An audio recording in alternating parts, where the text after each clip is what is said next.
Hi guys, it's Andrew here from Eastonmade today, and welcome back to the Eastonmade channel. Today I'm going to show you guys around the Eastonmade shop here. This is something that's been a work in progress since February when I took over Bell's Firewood Processors. If you're just tuning in, we took over Bell's Firewood Processor, like I said, in February, and we've been working on getting into the guys from Eastonmade, the wood splitter side, into the one shop here, and we had to do an awful pile of rearranging. Looked at a lot of workflow, how to make this place as efficient as we possibly can with what we have. So that's what we've done here, guys. Mikey Kuzma was thoughtful enough to take a drone video of the shop before we did any renovations on it. It was the second day I took over here, and Mike had run the drone around inside the shop, so you could see how much of a change happened here. It was a pretty big undertaking. It was a pretty big project, but the Eastonmade guys finally got moved in here about 2 months ago, the 1st of November. Now we're just starting to get everything ironed out. We're getting everything cleaned up. We're getting that stuff organized, stuff put away, and stuff starting to roll really well now. Obviously, you run into a handful of hiccups here and there. However, that is life. We just have to live with that. And with COVID, it's sometimes things are easier said than done. So anyways, guys, I will leave a link to Skitter Cow's video up here somewhere. He did a video a couple of weeks ago of building a firewood processor. That's a really cool video, and you can see the shop, even the changes from, I think that was back, that was over the course of summer. So you can even see how big of changes there were between now and then. Like I said, I'll leave a link to Kev's video up here, and you'll be able to see the difference in it. I'll go ahead, I'll put Mikey's drone video up, and then I'll show you guys around the shop and show you what we done. Thanks a lot, guys.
Well, as you can see, guys, that is pretty extensive. That's we did an awful lot of work in a relatively short time. No Elon Musk here, but it is what it is, and that's what we had to work with. And it was just us guys doing it. Like I said, I had tremendous help doing this. Big thanks to everybody here. He's like I said, he can't. Rome wasn't built in a day, and it wasn't the empire that did it themselves. So I'm really fortunate to have the people that I have here to help make this dream happen. So I'll show you this corner of it. This was the machine chopper. It still is, I guess. But some of the equipment got moved around. Right here we have a press brake we can form. Pretty well any size of sheet. It's 10 feet long, so it's a big, it's a fairly large brake for what we're doing here. Most of our stuff is under that, and it'll bend up to 3/8. That's what we have the dies for. We could go bigger if we had wider dies, but that's as big as we would normally want to form. The plasma cutter's over in this corner. Right now you can see there's a bunch of catch pans on here. Those are actually catch pans for the splitters before they were formed. This is a laser. It's an 8 kilowatt LVD laser. This thing is awesome. You want to see something cut steel? That's insane. That thing cuts like 1,200 inches a minute in an 1/8 inch. It's just complete, and the precision of it and how clean the cuts are will make that thing look like a dinosaur. We do all our thicker stuff on the plasma cutter still, just because this will go up to about 1 inch. Once you're about 3/4, it's about the same speed. It's a little bit slower even in 3/4, but the precision of the holes and the cuts is pretty superior. Like you can see this stuff had come off the laser, and nobody's touched that stuff yet. And you can just see how precise all the holes are, and that's a big deal, especially for fit up and consistency when we're building stuff. Hard to see in there, but you can kind of see the inside of it there. It has 2 tables on it, so what you can do is there's a table inside there right now and a table over on the other side, so they will, while one's cutting, you can unload the other, so efficiency is huge. We have a standard knee mill and an engine lathe here, and then this Herco machining center is something new for us too. We did have probably 4 or 5 knee mills in here and a couple of older girls, where this is pretty high technology. This is it'll do tool changes for you, tap holes, it'll do just about everything. You throw the piece up in there and away you go. You can see this is a wing, so you just clamp that wing in there and it will machine the edge of it for you. The saw is over on this side here now. Steel comes in through the door. Over here comes the saw. All of our steel is kept outside. We sandblast everything, and we cycle through steel so fast that it never really gets the opportunity to get dirty or rusty. We bought the combi lift. That's something that's new. If you've never seen a combi lift, you got to check these things out. The wheels will actually turn sideways. So if you're doing like a long tube of steel, they're 24 feet long, so you can't actually get that through the door without manually handling it. With the combi lift, you can just have the guy go outside, pick up the lift of steel and drive it through the door sideways. Again, efficiency is key here, guys. This is not like everybody else's operation. Whenever you're manufacturing anything, whether it be firewood processors or firewood, it's all relative, guys. You have to be as efficient as possible. You can see over here is where we would normally do our processor frames. So they're starting to do a 48C right now. And then there's a couple of splitter beams here and some parts waiting to go into the sandblast room. Again, I'll get to that part. There's some racking here. Over here there was, this is where you used to walk in the front door. This is where you actually used to walk into the shop here. I missed it. I missed the whole thing.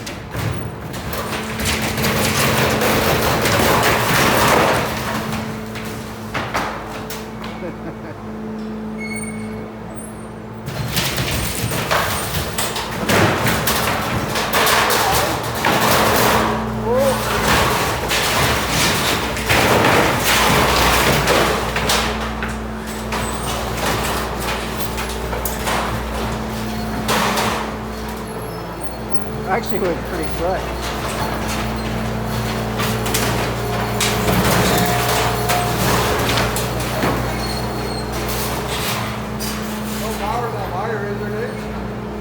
Not anymore. No, it's disconnected.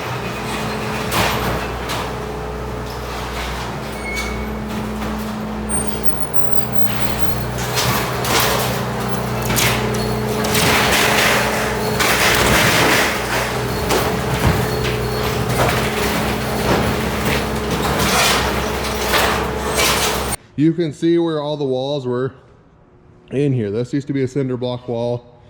You can see over here, there used to be an office in here. There used to be flooring down. You can see another block wall was over in Dave's area here. All of this now is a welding area. This whole bay, there was really nothing in it that was terribly useful to us. Back when we used to sell to the public and do steel sales and stuff like that, this is where people would come through the door and buy nuts and bolts and all those other tools. So you can see here a couple of live deck shafts, a couple of sections for a conveyor. There is a conveyor axle there.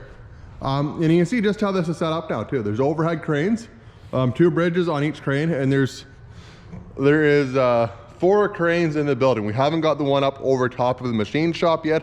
They're coming next week to put that one up. It came out of my other shop, the Eastonmade shop. These cranes are all new. If you've ever worked in a manufacturing atmosphere, you know how critical it is to have an overhead crane to be able to move stuff, guys. Again, it just saves running a forklift around in here. You can move things, you can flip things. Workflow is just so much more superior with a crane than doing it any other way, and it saves people's backs. We want to be as safe as we can in here. So this is the welding area in through here. I think there's 17 welding bays in all. There's I know somebody's gonna ask. We have 50. I think there's 54 employees here at Eastonmade right now. So it's getting to the point where we're starting to get quite a few people in here. And like I said, every one of them is exceptional. Right here, this is our robots. You can see there's 2 robots here. Devin runs these. Devin's awesome. He's worked with me for quite a few years. He's just an exceptional human being. He's got to be one of the nicest people I have ever met in my life. He's that nice. He's sickeningly nice. That's and I mean that, Dev. He's awesome. He's really a really super awesome guy. But he runs our robots for us. So we have both these stations set up.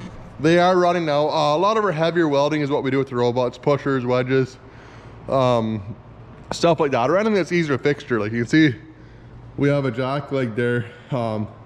Like it's very easy to fixture that, to be able to make them consistent and make them quickly. This is a rotator for the big splitter beams for the processors. This is where my brother-in-law Tyler Lockey actually works here. So he's putting together a splitter beam here right now. He brought this rotator in from out back, and he did a beautiful job rigging this thing up. The splitter beams are light enough that we can roll them by hand. They're essentially the same beam. It's just when you get the catch pan on the back of it here, that's where it gets really difficult. So all of our parts area is down in here. We have a hose area over here. If we need to make hoses, we don't make hoses very often. Most of our hoses are bought in. We buy a hose kit. They're all numbered. They're all cleaned properly. Really good setup, the way to go. All of our splitter parts are down through here now. You can see these are racks for the powder coating room. We'll pick the racks up with a pallet cart. This stuff here is actually waiting to go in to paint. And again, efficiency, guys. This is with any business, with your manufacturing, anything, building anything, efficiency is key. You can see they have a processor in here ready to go. What this is actually your sandblast room. It has a crane slot in there, so you can actually bring something in with the overhead crane. Really nice to be able to do that.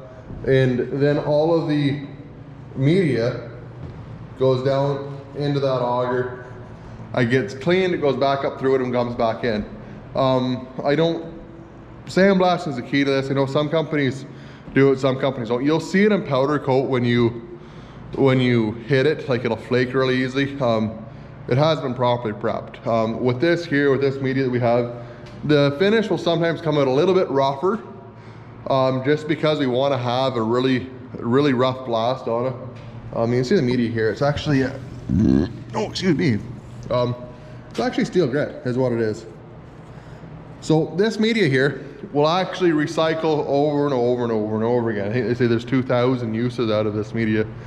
So from a cost perspective and an efficiency perspective, it's really, really superior to sandblasting. I used to sandblast everything outside, and it just, time you move stuff around, it takes a lot of work. Like you can see the door on the other end of the blast room.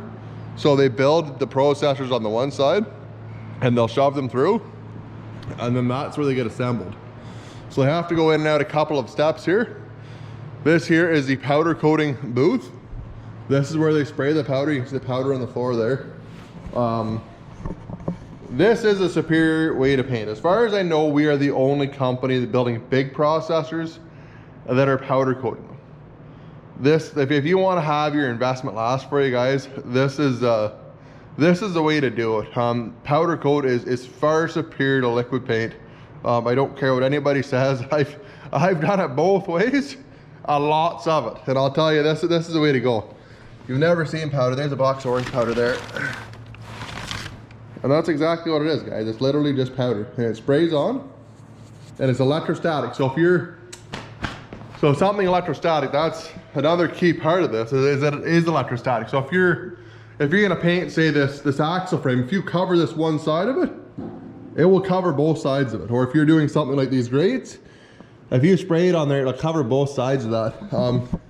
So paint coverage is really, really superior with powder coat. You can electrostatic paint with liquid. I've done lots of it. It still isn't quite as good as the powder coat. You can get a lot of powder on.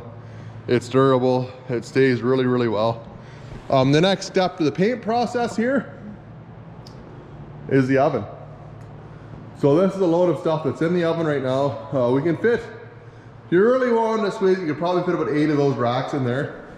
So with our old setup at our other shop, we could do about 4 racks a day if Dobe was humping her, he could get 4 racks in a day, and that was like a load of wedges or something that took a long time to warm up in the other oven. We can do probably 8, 16, we can almost do 30 racks a day in here now, as opposed to the 4 that we were doing in the other shop. So again, production efficiency is huge. We actually have four people that work in the paint area here, between loading, sandblasting, painting. This is a full-time job, and these guys do a really good job, but it's a lot orchestrated for these people to make sure that this gets done and gets done well. But you can see there's a 12-way wedge, an 8-way, couple of processor parts there. This thing will hit it'll hit 400 degrees in about 20 minutes, so it's a big room to get to 400 degrees. That was kind of our biggest hold up here, was that it was supposed to be going originally 1st of June. That's when we planned on being in here, but that didn't get going until about the last week of September, 1st week of October, and we wanted to make sure the workflow was good before we moved all the Eastonmade guys in here too, so we wanted to be proactive there. This is all shelving for processor parts. We try to cycle through this stuff. We try to stay about a week ahead of processor parts. That way we don't have a whole bunch of them laying around. If you're familiar with manufacturing, that's kind of seems to be the most efficient way to do it, is kind of just in time. Biggest thing is you have to be organized with it. You can see this here is a 60C Firewood processor that the guys are getting together. This will likely be running, we're back to 3rd of January. It'll probably be running, that's a Monday, I would say Tuesday afternoon, maybe Wednesday morning, the boys will have this running. 16-foot conveyor here. We can fit 2 processors in this bay, so typically what we try and do is when we get one almost done, we'll move it over, and then one will come out of the oven. So as one goes out, one moves in.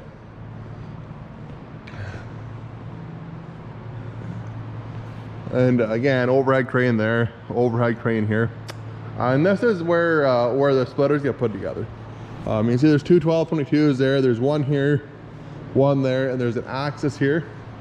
So this is where all the splitters get put together, is right here. The conveyors and disc grinders and stuff will get put together over in this area, and it actually works out, it's tight, but it works out fairly well. I think this summer we're actually gonna add on to this shop. We're gonna take that wall out, go another 100 or 150 feet that way, So we'll add on probably 10 or 15,000 square feet to this building. Right now it's about 25,000. I think that'll just help with workflow a little bit better. The money I think I'm gonna spend on it is gonna be reciprocated pretty quickly. This is the shipping area. Henry has his own office. Henry's got his own office. So I know a lot of guys talk to Henry. He's got his own office over there. And that's where pre-assembly takes place, guys. So typically what we'll do, you can see all the parts that we would normally use are over on these shelves. All the parts that are going to be going on the machines are over here. This is kind of the hub, is this station here, where everything will get put together and put on the other shelf, so then the assemblers have everything ready to go for them. That's pretty well all of it, guys.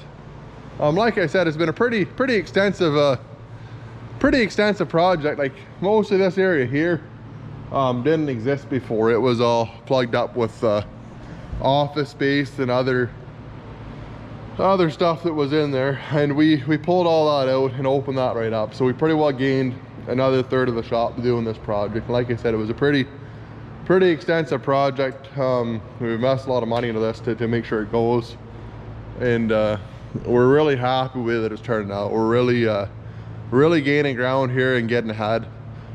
Anyways, guys, I really appreciate all your support. I wish you guys the very best in the new year.